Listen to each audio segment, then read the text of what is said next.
First ആയിട്ട് നമ്മൾ long പോയത് മണാലിയ, പിന്നെ ബാംഗ്ലൂര്, കൊച്ചി, ട്രിവാൻഡ്രൊക്കെ ഇങ്ങനെ ഷൂട്ടിനൊക്കെ പോകലുണ്ട്. അല്ലാതെ ട്രിപ്പിനായിട്ട് പോയല്ല, ഷൂട്ടിനായിട്ട് പോകലുണ്ട് ഒരുമിച്ച്. അപ്പം ഏറ്റവും കൂടുതൽ ആൾക്കാർ കമന്റ് ബോക്സിലാണെങ്കിലും ചോദിക്കുന്ന ഒരു കാര്യമാണ്, ബ്രദറും സിസ്റ്ററും ആണോ, എന്താണ്?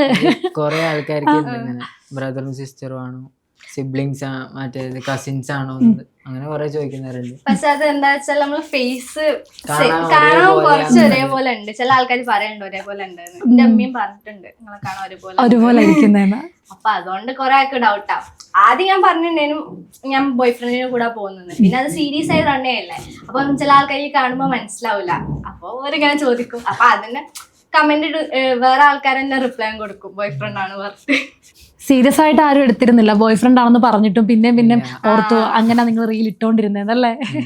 ഈ ഒളിച്ചോടാനുള്ള പൈസയൊക്കെ എങ്ങനെയാണ് ശരിക്കും? ഞാന് കൊളാബറേഷൻസ് ചെയ്തിട്ട് ഓൺ ചെയ്യും. പിന്നെ ഇവനും ജോലിക്ക് ഇപ്പം പോകാനില്ല, ആദ്യം പോകുന്നത് അങ്ങനെ രണ്ടാളും എടുത്ത് സേവ് ചെയ്തിട്ട്. ഇപ്പൊ ജോലിക്ക് പോകുന്നുണ്ടോ അലിബ്? നിങ്ങൾ പഠിച്ചോണ്ടിരിക്കുവാണോ, എന്താണ് ഇപ്പൊ ചെയ്തോണ്ടിരിക്കുന്നത്? രണ്ടാളും പഠിക്കാണ്, ഡിഗ്രി ചെയ്തോണ്ടിരിക്കുകയാണ്. എവിടാണ് പഠിക്കുന്നത്? ഞാൻ സ്കൈഫോർഡില് BBA ഏവിയേഷനാ പഠിക്കുന്നത്. ഞാന് സിൻഡർബേ ഇൻസ്റ്റിറ്റ്യൂട്ടിൽ അവിടെ ഇന്റീരിയർ ഡിസൈനറായിട്ട് വർക്ക് ചെയ്യുന്നു. അപ്പൊ ഇല്ലേ, ഈ ഒരുപാട് സ്ഥലങ്ങളിൽ ഇപ്പൊ യാത്ര ചെയ്തിട്ടുണ്ടല്ലോ. എനിക്ക് തോന്നുന്നു കൊളാബായിട്ട് മണാലി പോയി, ഡൽഹി പോയി, നമ്മൾ ഓരോ വീഡിയോസ് ഇങ്ങനെ കാണുന്നുണ്ട്. നിങ്ങൾക്ക് ഏറ്റവും ഇഷ്ടപ്പെട്ട ഒരു സ്ഥലം ഏതായിരിക്കും, ഏറ്റവും എക്സ്പ്ലോർ ചെയ്തത്? മണാലി ഭയങ്കര സ്പെഷ്യൽ ആയിരുന്നു. കുറെ കാണാൻ ഉള്ളത് മണാലിയാണ്. ഈ ഷോപ്പിംഗ് ക്രേസ് ഉള്ളവർക്ക് ഡൽഹിയാണ് ബെസ്റ്റ് പ്ലേസ്. അപ്പൊ എനിക്ക് കൂടുതലും ചോദിച്ചാൽ ഡൽഹിയാണ് ഞാൻ പറയാം. ബിക്കോസ് എനിക്ക് അവിടെ ഭയങ്കര ഷോപ്പ് ചെയ്യാനുള്ള കുറെ സ്ഥലമൊക്കെ ഉണ്ടായിരുന്നു. എനിക്ക് പിന്നെ മറ്റേ ഈ കാട് കയറും, മല കയറാം, അഡ്വഞ്ചറസ് ആയിട്ടുള്ള കാര്യങ്ങൾ, മണാലി ആ ഒരു സൈഡാ. ഷോപ്പിങ്ങിനെ പറ്റി പറഞ്ഞപ്പോഴാണെങ്കിലും 2 ബാഗും കൊണ്ടൊക്കെ രണ്ടുപേരും പോകുന്നു. പിന്നെ തിരിച്ചു വരുമ്പോഴത്തേനും കുറെ ബാഗൊക്കെ ആയിട്ട് എങ്ങനെയാണ് ഇങ്ങനെ സാധിക്കണേ? അവിടെ ഭയങ്കര വില കുറവാ ഡ്രസ്സിന്, ഭയങ്കര ചീപ്പാ. ഇപ്പൊ ചേച്ചി വേറെ ഈ ഒരു ടോപ്പിനൊക്കെ 20 rupees ഒക്കെ അവിടെ ഉണ്ടാവും. പക്ഷെ അതിട്ടാല് ഭയങ്കര പക്ക ലക്ഷറിയസ് ലുക്ക് ഒക്കെ ആയിരിക്കും. അതുകൊണ്ട് പിന്നെ അവിടെ വാങ്ങിട്ട്, പക്ഷെ വീഡിയോ ചെയ്തതിനെ കൊണ്ട് എല്ലാരും അറിഞ്ഞു അവിടെ ഡ്രസ്.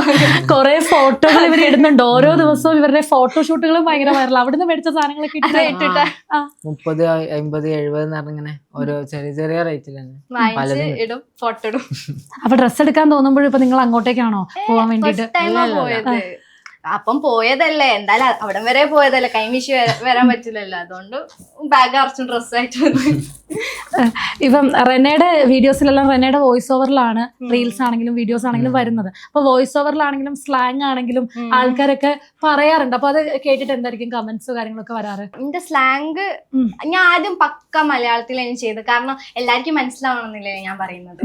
അപ്പൊ അങ്ങനെ ചെയ്ത്, അപ്പം ചില ആൾക്കാർ പറഞ്ഞ് സ്വന്തം വോയിസ് തന്നെ ചെയ്ത് നോക്ക്, നല്ല എൻഗേജിങ് ആയിരിക്കും. പിന്നെ കുറെ ഓൺ വോയിസ് ചെയ്യുന്ന കുറെ വ്ളോഗേഴ്സ് വന്ന് അങ്ങനെ. പിന്നെ അത് കണ്ട് എനിക്കും കൂടി അങ്ങനെ ഒന്ന് ചെയ്താലോ. ഞാൻ കോഴിക്കോടല്ല, അപ്പൊ എനിക്ക് ഒരു ഇന്റേതായിട്ടുള്ള ഒരു സ്ലാങ് ഇല്ലേ, അപ്പൊ ആ സ്ലാങ്ങിൽ വെറുതെ ഒന്ന് വീഡിയോ ചെയ്ത് നോക്കിയാലോ വിചാരിച്ചു.